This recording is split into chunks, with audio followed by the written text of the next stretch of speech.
manager here at CLC. And I'd like, for those of you who don't know, the Columbia Land Conservancy is a land trust out of Chatham, New York, and we work with our community to conserve the farmland, forests, and wildlife habitat and rural character of Columbia County, working to strengthen connections between people and the land. I'd like to acknowledge my colleague Heidi Bach, who's going to be helping moderate this webinar, and she's available in the chat that if you want to ask any troubleshooting questions with Zoom, she might be able to help you out. And our organization president, Troy Weldy, is on this webinar as well. So if Troy wants to wave, feel free. And there's also some other colleagues and partners on the call as well. So I'd like to pass it over to our co-host, Jim Bonesteel with the Rensselaer Plateau Alliance. Thanks, Nick. I think you've already made an introduction for me. So hi, everyone. And I just want to say I'm really happy to be here. Thanks to Columbia Land Conservancy for inviting us to partner on this great project. And I really appreciate our partnership on this and other things we're working on together. And happy that Richard and Chris could join us, and thanks again to the American Forest Foundation and the Nature Conservancy for working on this project. And I think that's all. I'll pass it on back to you, Nick. Happy to be here. Oh, I should say, let me just introduce Dan Morse from our staff, RPA staff, who's here with us tonight. Thanks, Jim. Chris, would you like to introduce yourself? Hi, everyone. Great to see everybody tonight. My name is Chris Zimmerman. I work out of our Albany, New York office. I work with the Nature Conservancy and been with the Conservancy for about 20 years, and I'm a forest restoration ecologist and have been working with Richard, who's going to introduce himself here for the last year on the Family Forest Carbon Program. Hi guys, Richard Campbell. I've been working with Chris for about the past year on the Family Forest Carbon Program. I direct the Northeast module of the program based in Montpelier, Vermont, just over the state line from you guys. Trained as a forester, was a practicing forester for a few years in the Northeast, and then out in California, and really happy to be here working on this exciting program and sharing it with this group tonight. All right, thanks everybody. So now I'll read our land acknowledgement and then I'll put up our first poll. It is with gratitude and humility that we acknowledge that present-day Columbia and Rensselaer counties are on the ancestral homelands of the Mohegan people, who are the indigenous peoples of this land.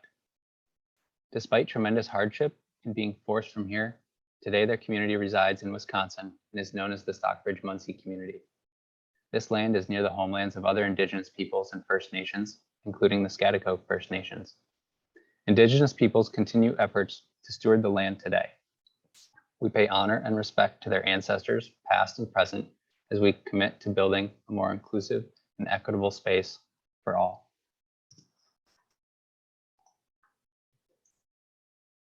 And so now I'm going to put up our first poll, and that poll, you should be seeing it up on your screens in a second here, and it's how did you learn about this webinar?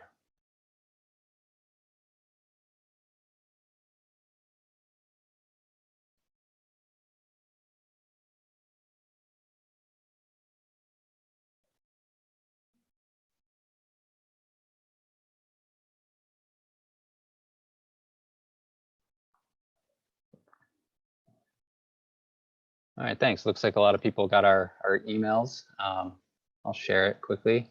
Emails and friends and family notifications and the postcard mailer. Thanks. All right, so Richard, I will kick this over to you. Thanks, Nick. So we've got a bit of we've got a lot to talk about in a short time to do it. So the first thing we're going to do is I'm going to turn it over to Chris in a minute here, who's going to provide us an overview of the science behind the program, well, what forest carbon is, why it matters, and how we can manage for it. Then I'm going to take over and talk about the specifics of the Family Forest Program, Carbon Program, why we have it, how it works, and how you can get involved with it. Like I mentioned, there's a lot to it, so we're really going to try and hit the highlights, knowing full well that we won't be able to get to all of the detail, and we'll be leaving plenty of time for questions and discussions. So with that, Chris, take it away. Great, thanks, Richard. So great to see everybody tonight, and excited to be talking about forest carbon and the Family Forest Carbon Program. I'm going to be specifically focusing in on the Healthy Forest for Our Future, which is a management guide to increase forest carbon storage in Northeast forest. It includes 10 practices that we developed with the Forest Service and the American Forest Foundation. And 3 of these practices are funded by the Family Forest Carbon Program. And so I'm going to give you kind of a description of the science behind those practices. I want to first, though, just start off by talking a little bit about what we call natural climate solutions, and also talk a little bit about forest carbon storage and sequestration. Natural climate solutions are conservation, restoration activities that sequester carbon or mitigate emissions. In the forest kind of sector, they can be found in kind of 3 primary areas. So protecting forests, from being converted to other land uses such as development. So keeping forests as forests. Improving the management of timberlands, restoring forest cover such as tree planting and reforestation. So a study that was completed by the Nature Conservancy approximately 5 years ago found that about 30% of our climate goals can be met through natural climate solutions. But we recognize a large portion to kind of reach those goals are kind of clean energy. So now I just want to talk a little bit about kind of forest carbon storage and carbon sequestration. These terms are often used kind of interchangeably, but they're actually quite different, and it's really important to kind of understand those differences. Carbon storage is the amount of carbon that is retained within the kind of carbon pool within a forest. And so this increases with age over time, and typically peaks in forests in the Northeast around 200 years of age. And so again, this is the carbon that's kind of stored within the forest. Carbon sequestration, on the other hand, is the process of removing carbon from the atmosphere for use in photosynthesis, and results in the maintenance and growth of the trees. So this rate of sequestration can change over time, but continues through the entire lifespan of a tree in a forest. This typically peaks in kind of intermediate age forests around 30 to 70 years old. So this is essentially the growth the forest is putting on.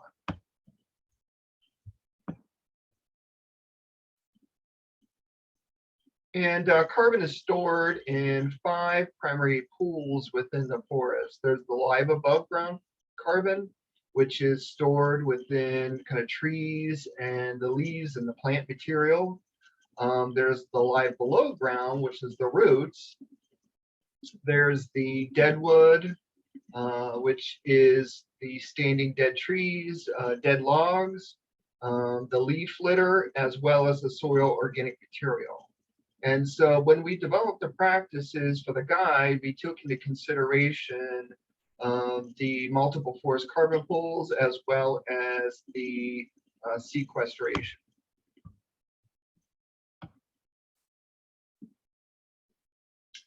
And carbon storage can be affected by many different kind of factors. So the age of the forest, as I've mentioned, the species of trees, as well as past disturbances such as timber harvests or even natural disturbances such as blowdowns or insects and diseases.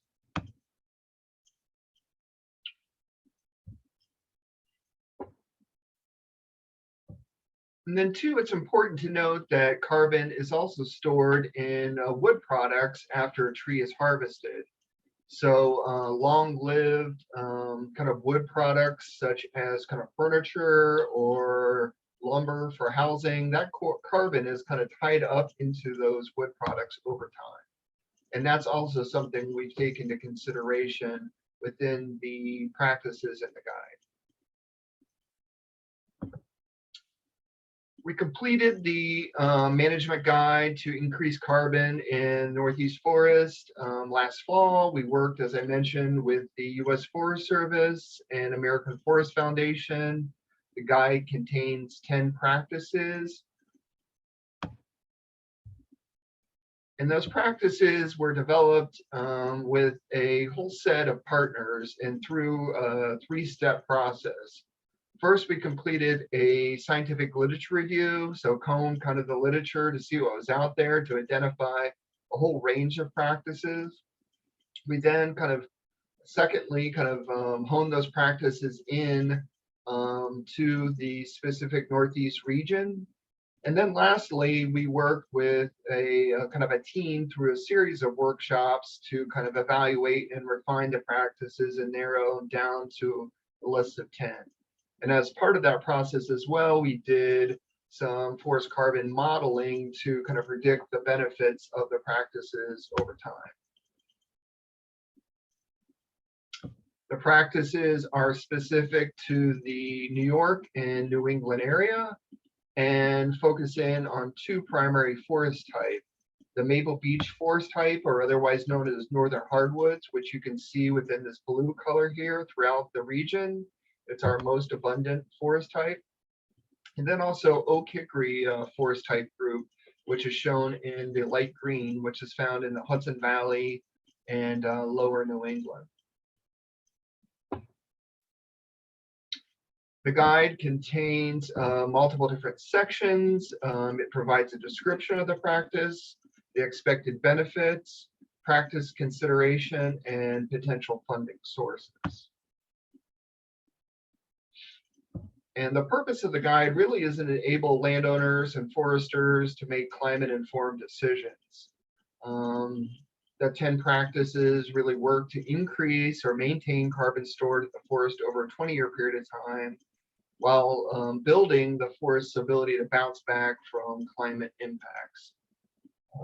The 10 practices are found in 4 primary areas. The first being protecting forests, so avoiding forest loss, so keeping forests as forest. Growing new trees in forests, so this is tree planting, reforestation. Reducing stressors such as removing invasive vegetation and protecting seedlings and saplings from deer browse to promote forest growth. And then lastly, management of forests, so establishing forest reserves, increasing time between harvests, creating gaps to promote regeneration, and retaining more carbon and thinning. And so these last 3 practices here under this managed forest section are funded through the Family Forest Carbon Program. I'm going to take a little bit more time to describe those in detail. So the first practice that I want to talk about is increasing time between harvests. And so this practice extends the rotation of a mature forest stand and defers timber harvest for 20 years. And so the carbon benefits really come from promoting the growth of large trees and increasing the amount of carbon that's stored within the forest over that period of time. There are wildlife benefits such as growing large diameter trees, retaining snags, and large down logs.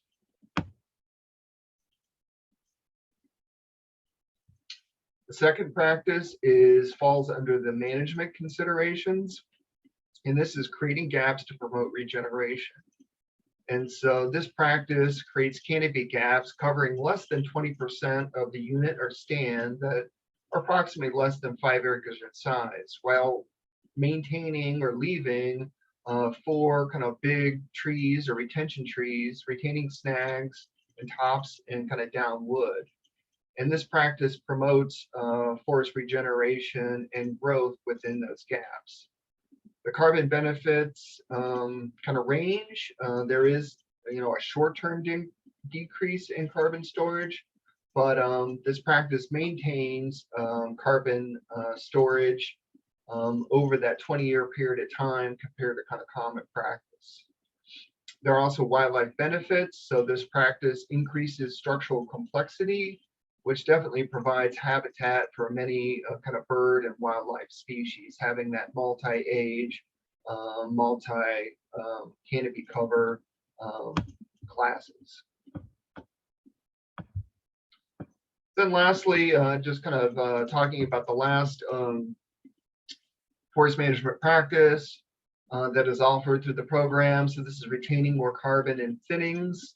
So with the under this practice, you can thin the forest, but removing no more than 25% of the basal area. No high grading, so essentially not removing the best trees or greater above ground growing stock. Leaving 4 large big trees per acre, tops, snags, and dead wood. This practice has some decrease in carbon storage in the short term, but again, kind of promotes and maintains carbon storage over the longer term in compared to other practices, while kind of promoting kind of the health of the stand as well as the kind of vigor and growth of the larger trees. And with that, thank you. And I'll turn things over to Richard. I'm going to put the link to the guide in the chat for folks to access as well. So I look forward to your questions. And as Richard is pulling up his slides, I'm going to post our second poll of the evening. 1 second.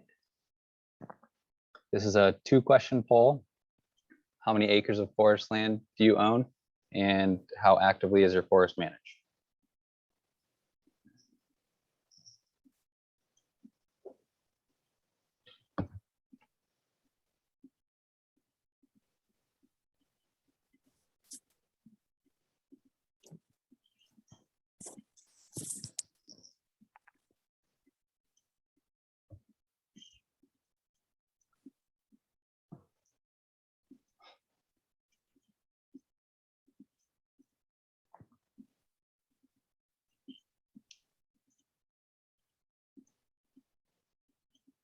I will share these. It looks like we have some small and large landowners. And then most everyone has some management, but is also interested in learning. So thank you. Thanks very much, Chris. That was great. I learn something new every time you give that talk. Not sure if I'm just getting better at listening or if you're adding more content, but that was awesome. Thank you. So I'm going to be talking about the program specifically in the time that I've got. The Family Forest Carbon Program is a partnership between American Forest Foundation, who I work for, and the Nature Conservancy, who Chris works for. Our goal as a program is to support small landowners in managing your forests in ways that mitigate climate change. Building off of Chris's great intro to forest carbon and the science behind managing for it, I'm now going to be talking about the specifics of the program, why we have it, how it works, and how you can get involved. If I could advance my slides.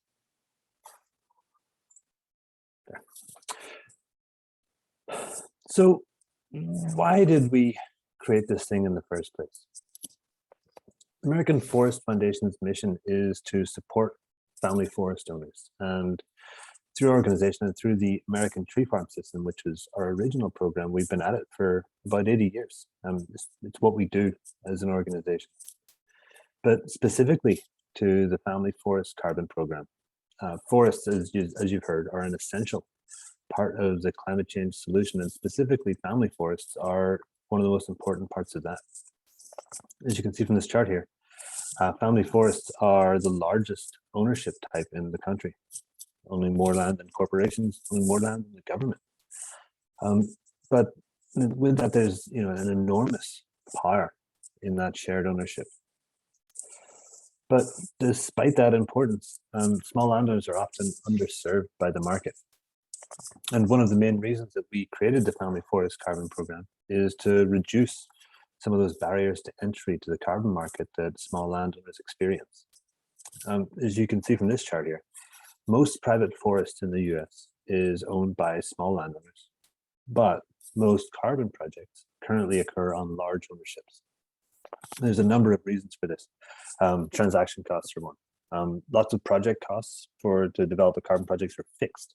And so when those fixed costs are spread across a smaller number of acres, that eventually becomes infeasible. Another reason is capacity. Large commercial landowners are more likely to have professional representatives who can do stuff for them, who can do forest inventories, develop carbon projects, do all the legal work, etc. That option just isn't often available for small landowners. And through the Family Forest Carbon Program, we're trying to reduce both of those barriers. The second thing we're trying to do here is to have a real and meaningful impact on climate mitigation. And for us, that means increasing the rigor and the climate benefit, the true additionality, as we call it, and validity of forest carbon offsets. Traditional carbon projects are known to over-award credits in many cases. They use quirks of geography and model baselines to give an inflated picture of the climate benefit of the work. This graph is from a recent piece of research that shows that about 30% of the credits awarded through the California cap and trade system in the forest offset sector are over-awarded due to that sort of generous accounting and methodology. And we think we can do better. So here's basically how it works. The program pays landowners to commit to forest management practices that have been shown to increase carbon sequestration and storage, practices that are based in the healthy forest for a future guide that Chris described earlier. As a part of that, the landowner also transfers the carbon rights on the project area to us for the life of the 20-year contract.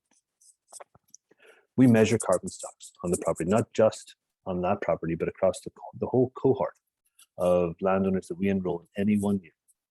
And then we compare that data to nearby Forest Service permanent plots that represent the best fit, the most like forest types to the data on our plots. Over time, it's our belief that properties that are enrolled in the program and are managed according to the Healthy Forest Guide practices will sequester and store more carbon than unenrolled properties that are subject to unrestricted timber harvest. And over time, as our forests grow, that additional carbon, we can measure that additional carbon and quantify it. And then we sell that as credits on the voluntary marketplace, and then fund and replenish the program. This is just a simple visual depiction of what it looks like for the forest and carbon and its carbon potential. So as you can see from the same starting point, enrollment in the Family Forest Carbon Program will mean fewer and lighter harvests than are otherwise likely to happen in an unrestricted scenario. And over time, that results in a net gain in carbon sequestration and storage. This program does have a lot of benefits that result to the landowner. I'm going to open all these up because I can't figure out how to make it all come up at once, and so I'm just going to start with this. So some of the program benefits. Most carbon projects last for 100 years, which is a pretty impossible time span for a lot of people to even think about. I know it is for me. The contracts through the Family Forest Carbon Program last between 10 and 20 years. As I mentioned, we pay landowners to commit to forest management practices. And this does two things. It allows for a lot of flexibility, since you're not tied to specific carbon stock metrics on the property, but rather just activities. And it also means that payments are guaranteed. As long as landowners perform those forest management activities, they get paid regardless of what the carbon stocks do. And it's on the risk is on the program to make sure that we're able to prove up those credits. The payments for the program occur across the life of the 20-year contract, with a pretty good portion of that amount coming in year one. and then a baseline payment going across the the remaining years to help support stewardship and property taxes, with a final payment in the 20th year of the contract. We see this as being much more than just a straight up financial relationship. We really see this as a partnership between landowners, which is sort of ingrained into the DNA of our organizations. So because of that, we're offering technical assistance to the landowners enrolled in the program, providing support for forest management plans, and offering advice about pursuing specific stewardship activities that would be in line with the Healthy Forest Guide practices. We also provide, assurance to landowners that they are actually going to be having a benefit to climate change. They mentioned the methodology, the ways that we are accounting for carbon, are a real advancement in the field. We believe that it provides a much more accurate climate benefit associated with the work that we do. So, who gets to join this thing? Given the goals of the program that I mentioned, we really want to be as inclusive as possible. So the eligibility requirements are pretty broad, but we do need to have some sideboards so that we can actually maintain that climate benefit that we're looking for. A few of the basic eligibility requirements. The land has to be in private ownership, which shouldn't be too much of a problem for the audience, but it's important to note that municipal land is not eligible for enrollment in the program. We're asking landowners to have a minimum of 30 acres of eligible forest land to enroll. And that forest land should be primarily in the hardwood forest type. I think that's probably also not too much of an issue for the landowners in this geography, but I did want to mention that.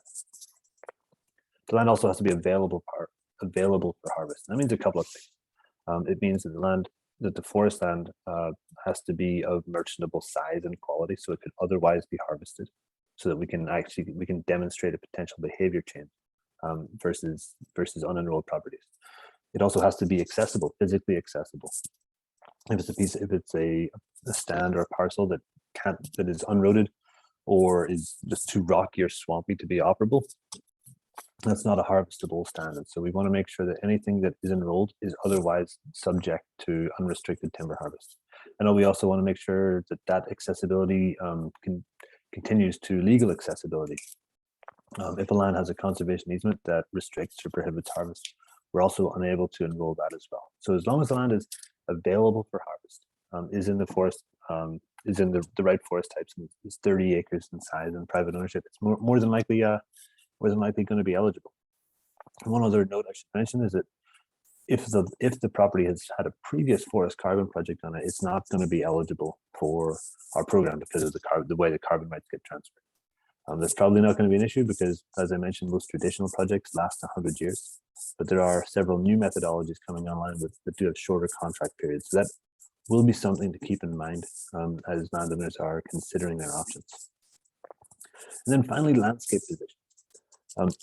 As I mentioned, the way that our methodology works is by comparing enrolled properties to unenrolled properties and demonstrating that following the practices in the Healthy Forest Guide represent an additional carbon gain versus unrestricted timber harvest. And so we need to make sure that the properties that we enroll are properties that are likely to be harvested, that they're in the right position in the landscape. So, as we both of us have mentioned, the practices, the forest management practices that we're paying for through the program are all based in this really excellent foundation that was put together by the Nature Conservancy and the Northern Institute of Applied Climate Sciences that resulted in the Healthy Forest Guide that Chris discussed. We've taken those three practices that Chris mentioned and condensed those into two different options for landowners who want to join the program. The first option is for landowners who want the ability to actively manage their forest. So, we think of this as a harvest-based option. And what this does is combines the thinning and the gap regeneration practices that Chris described, and then sets out a basic set of common rules that will result in enhanced carbon sequestration and storage, but will also allow landowners the flexibility to manage your forest for the particular conditions that you find on the properties that are a result of the land use history and past management history, and also future stewardship goals. Second option is for landowners who just want to manage their land passively and watch the trees grow. It's really important to note this is not a permanent restriction on harvest. At the end of the contract, you're free to manage the forest as you wish, although it is my hope, and I think it's our hope, that the larger stature forests that will have grown over the next 20 years will be managed in a way that supports climate mitigation for the long term, even after the contract is ended. So how do landowners get involved? I think it's important that I mentioned upfront that there is no cost to join the program. All of the services that I'll describe and the ways to interact with the Family Forest Carbon Program are free to the landowner. So the first thing that happens is the landowner will identify your property on our online platform.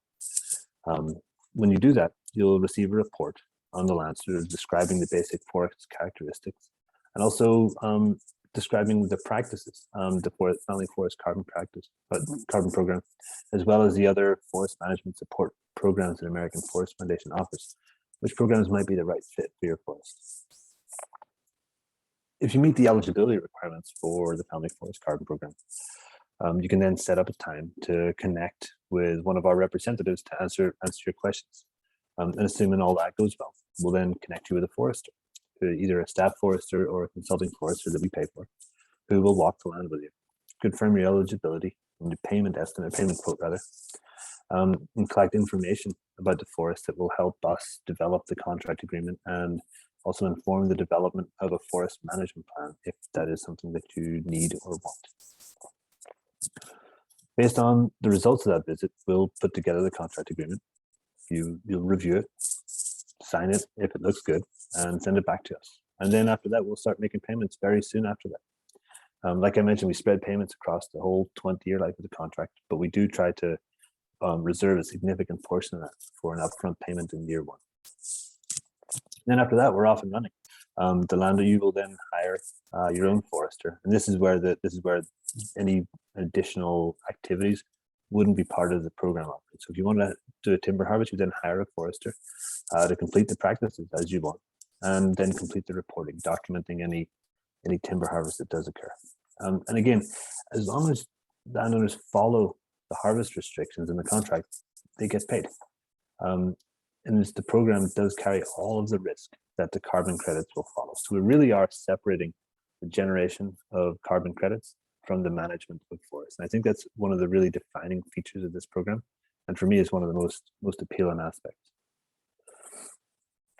A couple other things to be aware of in the contract. As I mentioned, you'll get paid throughout the life of the contract. It's also going to be important to let us know of any major changes or activities on land, changes like timber harvest, as I mentioned, disturbance from disease or storm damage, or changes in ownership. The contract is going to carry with the land, so ownership changes is something we're going to have to know about. We'll also own the rights to the carbon in the project, only in the project area, and only for the life of the contract. And we may visit the property periodically to conduct the monitoring that we need to do to generate the carbon credits that fund the program. And if that happens, we'll let you know about that, and we'll coordinate a time with you and our monitoring foresters, and then provide you a report, much more detailed inventory report on how the carbon where the carbon is in your forest and how it is contributing to climate mitigation. So before I finish, just want to spend a little bit of time talking about where we are and where we're going. So we're currently operating in the Central Appalachian region in Pennsylvania, West Virginia, and Maryland. And we've enrolled about 20,000 acres to date, with several thousand more acres going through the pipeline right now. And our goal for 2022 is to have close to 100,000 acres enrolled in those 3 states. We're expecting the methodology that I mentioned to be formally approved later on this month, and our project to be validated under that soon after. We'll be launching specifically, I think that's where everyone's interested in, we'll be launching the Northeast program as a pilot basis in April. In the 4 counties in New York that we've mentioned, Washington, Rensselaer, Columbia, and Dutchess counties, as well as the state of Vermont and western and central Massachusetts. And it's in our intent to expand into the rest of the Northeast, including the rest of New York State in 2023.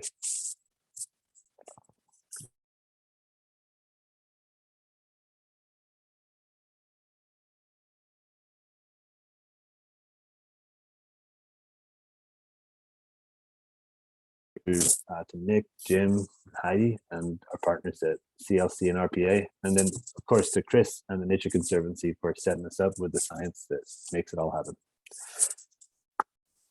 Any questions?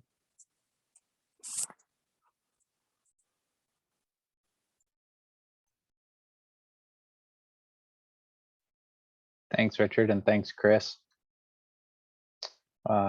Folks, if you do have any questions, feel free to either type it in the chat or raise your hand.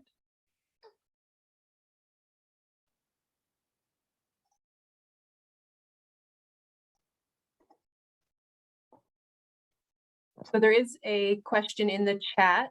One of the graphs starts with a forest with 140 square feet per acre, which grows from there. What is the minimal basal area to be eligible for the program? And that is from Troy. Chris, I can take this one, but please do correct me if I mess it up. So we don't have a specific basal area requirement. What we're saying for eligibility, as I mentioned, any metrics that we have are essentially a proxy for harvestability. So what we're calling our eligibility requirements are a minimum of not basal area, but 2,000 board feet per acre in volume, and being stocked per the local stocking chart to the B line. That's all a little bit wonky, but what it essentially means is that the stands that are eligible to enroll are stands that would otherwise be available either immediately or very nearly immediately available and harvestable.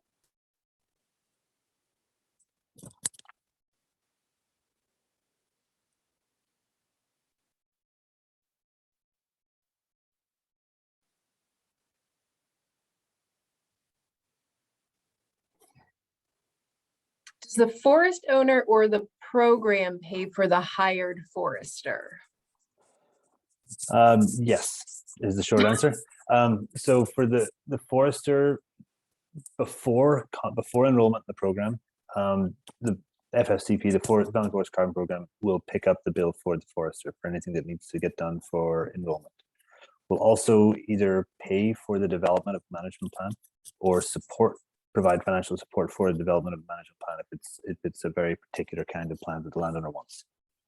After that, if the landowner wants to do a timber harvest, that is going to be that the cost of forester should be considered part of the cost of doing business with a harvest, and that forester cost will be picked up by the landowner. So anything like, so just to summarize, any forester costs that are associated with getting landowners into the program or helping them set up for management under the Family Forest Carbon Program, that's on us.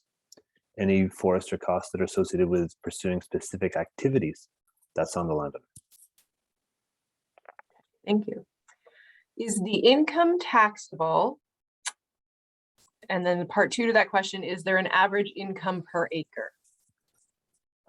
Yes, the income is taxable. It's not carbon is not taxed like timber, it's taxed like straight income.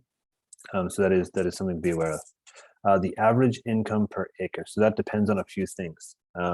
As I mentioned, the landscape position of the property, so how likely the property is to be harvested relative to its neighbors, influences the prices quite a bit, because that influences how much potential carbon mitigation or climate mitigation carbon gain there is. And also the practices will influence that. I mentioned we offer 2 options for landowners, one that's a harvest-based practice and one that's a no harvest, passive management-based practice. And obviously the passive management-based practice has a higher carbon gain than the harvest-based practice. So what that means is there's a lot of variation around the price, but I would say that, putting out numbers is always a scary thing, because there, like I said, there's a lot of variation, but somewhere between, I would say somewhere around $10 per acre per year is what a landowner could reasonably expect. In some cases it might be lower, some cases it might be higher. Okay, If a forest is already experiencing stressors that you noted, does that impact eligibility? Do you make an effort to control the stressors, for example, with fencing? I'm assuming related to deer pressure. So those deer browse is a practice, or controlling browse is a practice that's mentioned in the Healthy Forest Guide. That's currently not a practice that the Family Forest Carbon Program or any other carbon market generally is able to pay for. So that's not something that we consider in our eligibility. What we would consider is, forest pests and diseases. If there has been, let's say something horrible happens and, the emerald ash borer comes through and wipes out a whole stand of ash. In that case, if that stand was full of standing dead, we wouldn't consider those as part of the standing volume that we would consider for eligibility. So it's a little bit of both. Chris, do you have any insight on this one? Sure. Yeah, thanks, Richard. I guess just to note that within the guide, the two practices that are aimed at kind of increasing the recruitment of seedlings and saplings. So treating competing invasive vegetation and protecting regeneration from deer. We note natural resource and conservation service programs that would potentially cost share those practices. And think that we certainly could work with a forester to get those practices in place, because we do recognize that within Columbia and Rensselaer County that is both of those issues could be potentially a challenge. Yeah, that's for sure. The way we've been too, just to add to that, we've been thinking about addressing those stressors really kind of ensures the long-term sequestration and storage over the long term. And so it's really kind of what we think of as the longer term insurance policy that needs to be addressed. So we are working on ways to find creative ways to finance those practices as well. And could the Regenerate New York program that's coming out also potentially help with that? Thank you, Nick. So that's an excellent point. I don't know if we can put that in the chat, but New York DEC has a rolling grant program called Regenerate New York.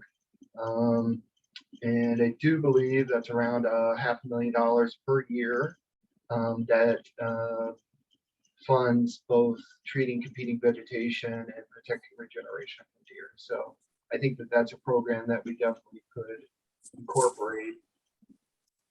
Thanks for reminding me. Great, thanks. How does having a conservation easement on a landowner's forest affect enrollment and practice of the program? Yeah, this is a really good question, and it's a pretty nuanced answer. So I guess, like all things forestry, it depends. Easements come in a lot of flavors, and they go from everything from simply protecting the footprint of the forest, just prohibiting subdivision and development, all the way up to fully restricted conservation easements that don't allow any timber harvest as a permanent restriction. For us to be able to demonstrate, it's really important for us to be able to not just demonstrate additionality, carbon additionality and climate mitigation, but actually provide it. And so we're pretty restrictive on the types of conservation easements we allow. So where a conservation easement restricts timber harvest, additionality from the program is limited to the difference between what's protected by the easement and what's protected under the contract.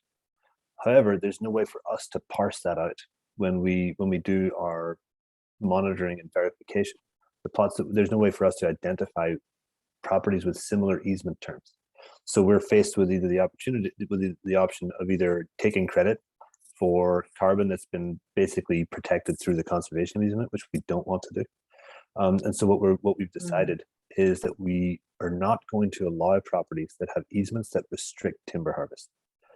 Where the conservation easement restricts subdivision and development, but where timber harvest is allowed, even if it's subject to a management plan that requires approval by the state or whoever, that will be a conservation easement that we do a lot in the program.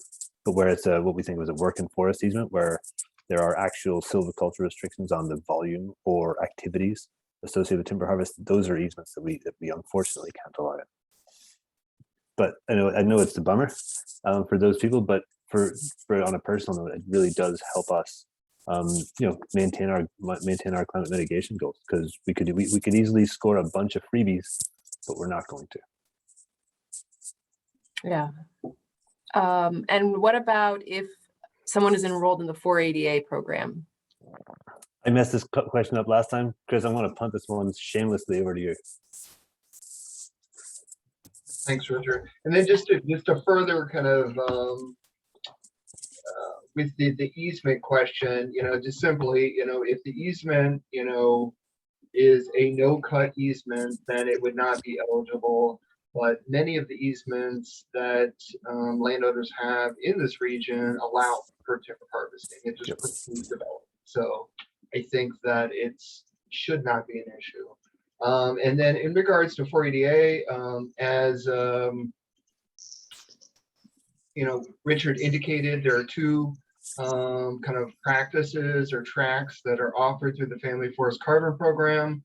One is a practice that allows for harvest, and then the other is a deferred harvest for 20 years. So the practice that allows for harvest is compatible with 480A, and the stocking needs to be managed on those properties in pursuant to the management plan that's developed for that property. But the practice that restricts harvest over that 20-year period of time is likely not compatible. There will need to be some refinement of the forest management plan potentially. If some of the prescriptions in your work plan don't fall within the kind of practice specifications.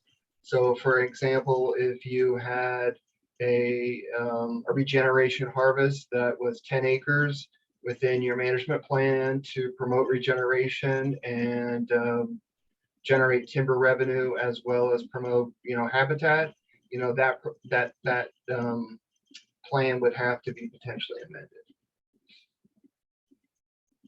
So yes, the program got a little short. Yeah. So, but it might be better for a landowner if they were interested in enrolling in 480A and hadn't yet, and also interested in your program, to work with you all first and then enroll in 480A. Maybe.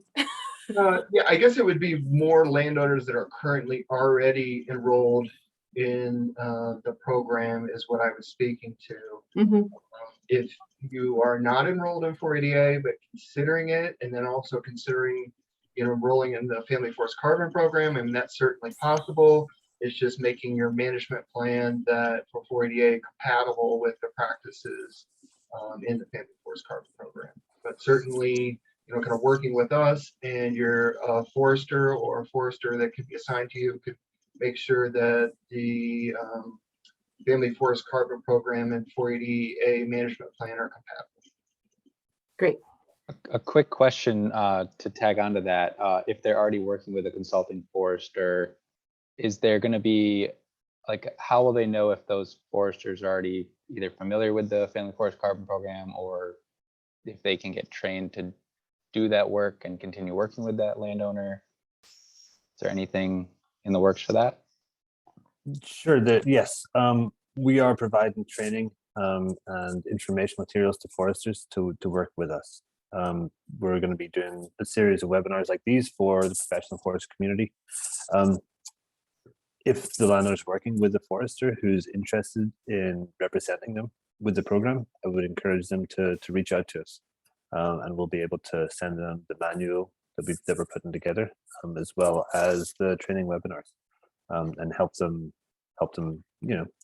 help enroll their clients in the program. Great. So who are the end buyers of the credits? Ooh, this is a good question. I have a slide for this. I hope my screen share is still working. Yep. Maybe. All right. So a couple things to consider. The first thing that's really important to mention is that the credits that we generate and sell, we sell them all on the voluntary market. I personally think that this helps us have a greater climate benefit, because these are not emissions that are required to be offset. They're not emission reductions that would have happened anyway. These are new emission offsets. The other thing that I want to mention is that the Nature Conservancy and American Forest Foundation, we care quite a bit about who buys our credits, and so when we evaluate credit buyers for consistency with the values of the program, and we make sure that they're following this process that we call the emission reduction hierarchy. So the first thing that we want to make sure is that people basically aren't offsetting things because they're too lazy to fix their own problems, right? We don't want to be in a position of greenwashing for this stuff. So the first thing the way the hierarchy works, the first thing is that companies should be avoiding energy use, right? Avoiding the emissions in the first place. Then after they can't avoid them, then they should be reducing them, and then ultimately replacing them with renewable energy. But then there are often still those really kind of sticky emissions. If you imagine yourself being imagine you're an internet company, you still may have a physical office that needs to have the lights on that's connected to the municipal power grid, or you might need your parking lot plowed when it snows, and those residual emissions that really are unavoidable, those are what we then allow to be neutralized with carbon offset credits.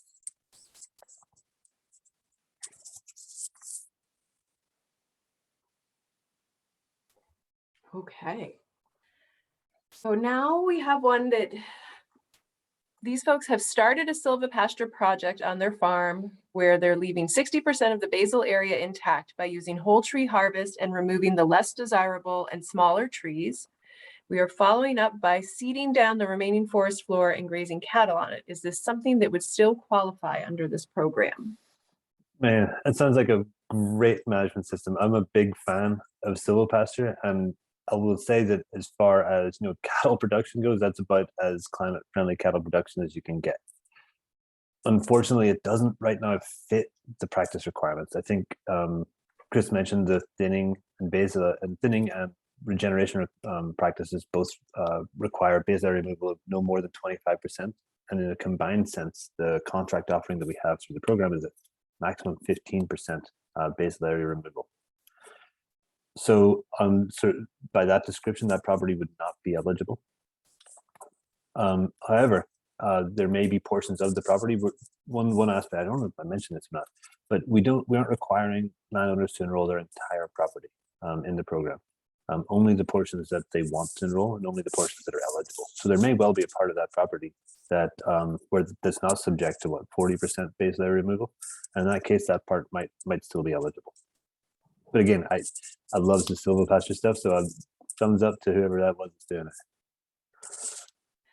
Great. And any federal regulations looming that would increase demand and therefore landowner compensation? There's always something coming down the line. I think we heard from the latest COP26 that there's a lot of interest in natural climate solutions on a global level as well as on a national level. And demand is certainly increasing even as supply diminishes. So we do expect prices to go up. One thing I should mention is that the prices that we offer landowners do consider an assumed rate of increase of carbon. So we have a price that we sell the carbon for. We sort of normalize that over time. We add an inflation rate, I think it's 3% a year. And then we boil all that back down to what we can offer as a landowner incentive. So the incentive we're offering does include a projected increase in the price of carbon. If we undershoot and the price of carbon increases by more than that, we'll be returning that excess revenue to landowners. We'll be doing a profit sharing. I don't even know what to call it, profit sharing program. But since we're only in the first year of it, we haven't had a chance to undershoot so much yet. Okay. So this area has been hit particularly hard by emerald ash borer. Does this reduce the carbon value for impacted properties? In some places, yeah, I mean, I guess in some places it would, right? Where you've had, you know, full mortality of the ash in the stand. That would be, that's a hard thing, right? But where the stand is still viable and available for harvest, it's our contention that enrollment in the program would represent an increase in carbon sequestration and storage over time, relative to properties that were unenrolled and subject to unrestricted harvest. I'm being a bit vague because it's really impossible to know the conditions on any forested property without going there. But certainly, so anything that kills a whole bunch of trees is going to have an impact on the carbon dynamics of the stand. But it would probably depend on the component of the ash in those stands, really. Totally. Like, if it's a minor versus a major component. Yep. When will the Family Forest Carbon website be updated to include land mapping in the new northeast areas? I assume that is referring to our Woods Camp platform, which is the online platform where landowners can register their properties. That's going to be coming online in April sometime. Okay.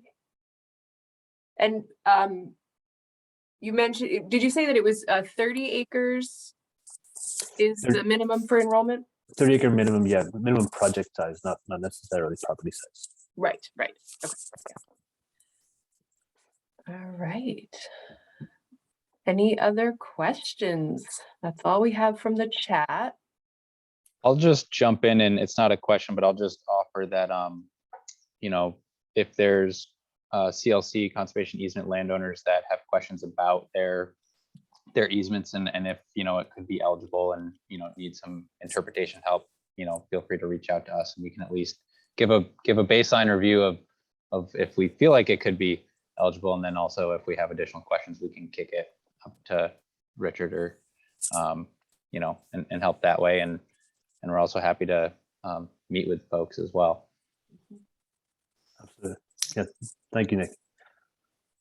And then, and then just lastly, we do have some woods walks scheduling that folks will be receiving emails and mailers going out. That'll be at the end of April and in May, one up in Rensselaer County and one at one of CLC's public conservation areas, where you guys will, both Richard and Chris will be available to meet with landowners and, folks can walk the properties and see what, potential management strategies could be.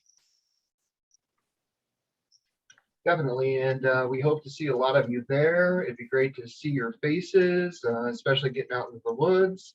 And I just want to recognize and thank, our partners here, Columbia Land Conservancy, as well as Rensselaer Plateau Alliance.